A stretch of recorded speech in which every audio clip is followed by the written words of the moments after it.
नमस्कार। न्यूज वाला लाइव के इस अंक में आपका स्वागत है। सरहद के पार की साजिश और भारत का उत्तर, ये एक ऐसा विषय है जिस पर मैं आज का वीडियो आपके सामने प्रस्तुत कर रहा हूं। यदि आपको पसंद आए तो लाइक करें और चैनल को सब्सक्राइब करें। हमारे देश में सन 1947 के विभाजन के बाद भारत और पाकिस्तान के बीच संबंध अक्सर तनावपूर्ण रहे हैं। दोनों देशों ने कई युद्ध लड़े हैं, जिनमें 1947, 1965, 1971 और 1999 का कारगिल युद्ध शामिल है। इन युद्धों के पीछे एक बड़ी भूमिका सीमा पार से आतंकवाद को समर्थन देने की रही है। 1900 दशक के अंत और 1990 के दशक में पाकिस्तान की खुफिया एजेंसी आईएसआई कश्मीर में उग्रवाद को हवा दी, जिससे हजारों निर्दोष लोगों की जान गई। इसके साथ साथ पाकिस्तान में सरकारी और निजी संस्थानों में कुछ ऐसा शिक्षा तंत्र भी रहे जो भारत के प्रति पाकिस्तान के बच्चों में यहाँ एक ऐसी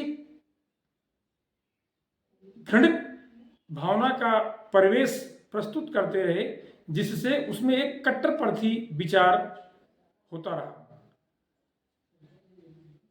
पाकिस्तान के युवाओं में चरमपंथ इतनी ज्यादा है कि पाकिस्तान के अल्पसंख्यक विशेषकर हिंदू, सिख और ईसाइयों के खिलाफ हिंसा और जबरन धर्मांतरण की घटनाएं आम हो रखी हैं।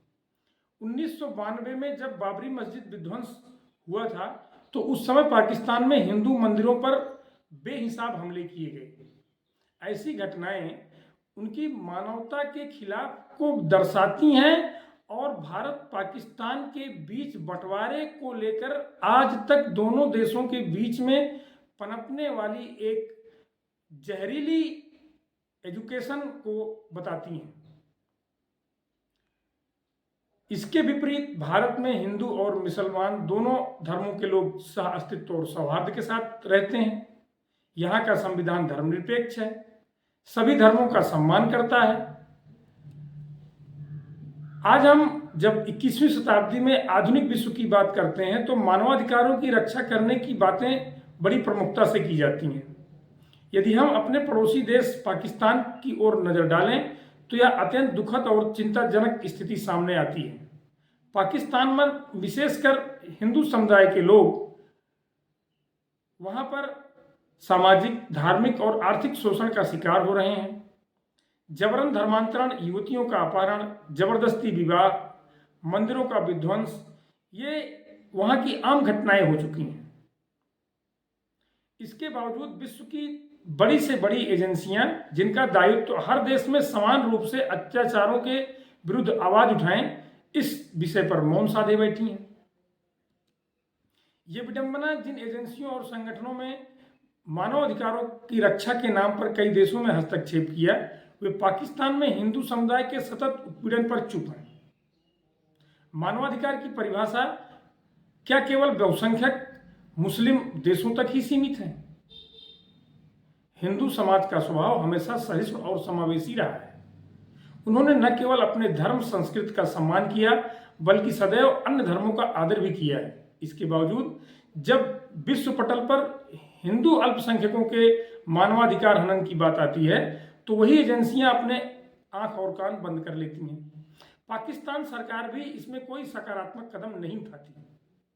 कई बार तो सरकार स्वयं इन अत्याचारों की अनदेखी करके मूक समर्थन करती है। इससे न केवल हिंदू अल्पसंख्यकों की स्थिति और भी दयनीय होती है बल्कि अंतर्राष्ट्रीय समझौतों और कानूनों का भी उल्लंघन करती है।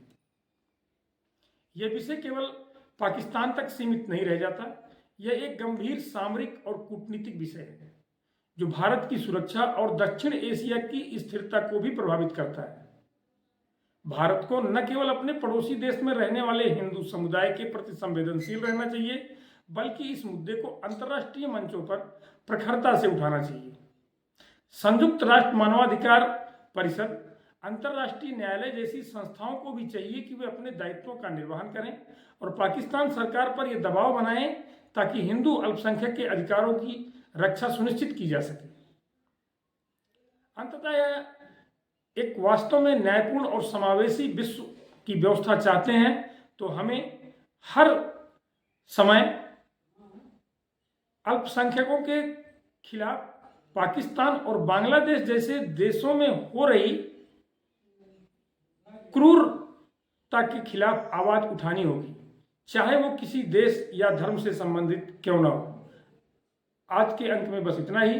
अगले अंक में फिर मिलेंगे, तब तक के लिए जय हिंद।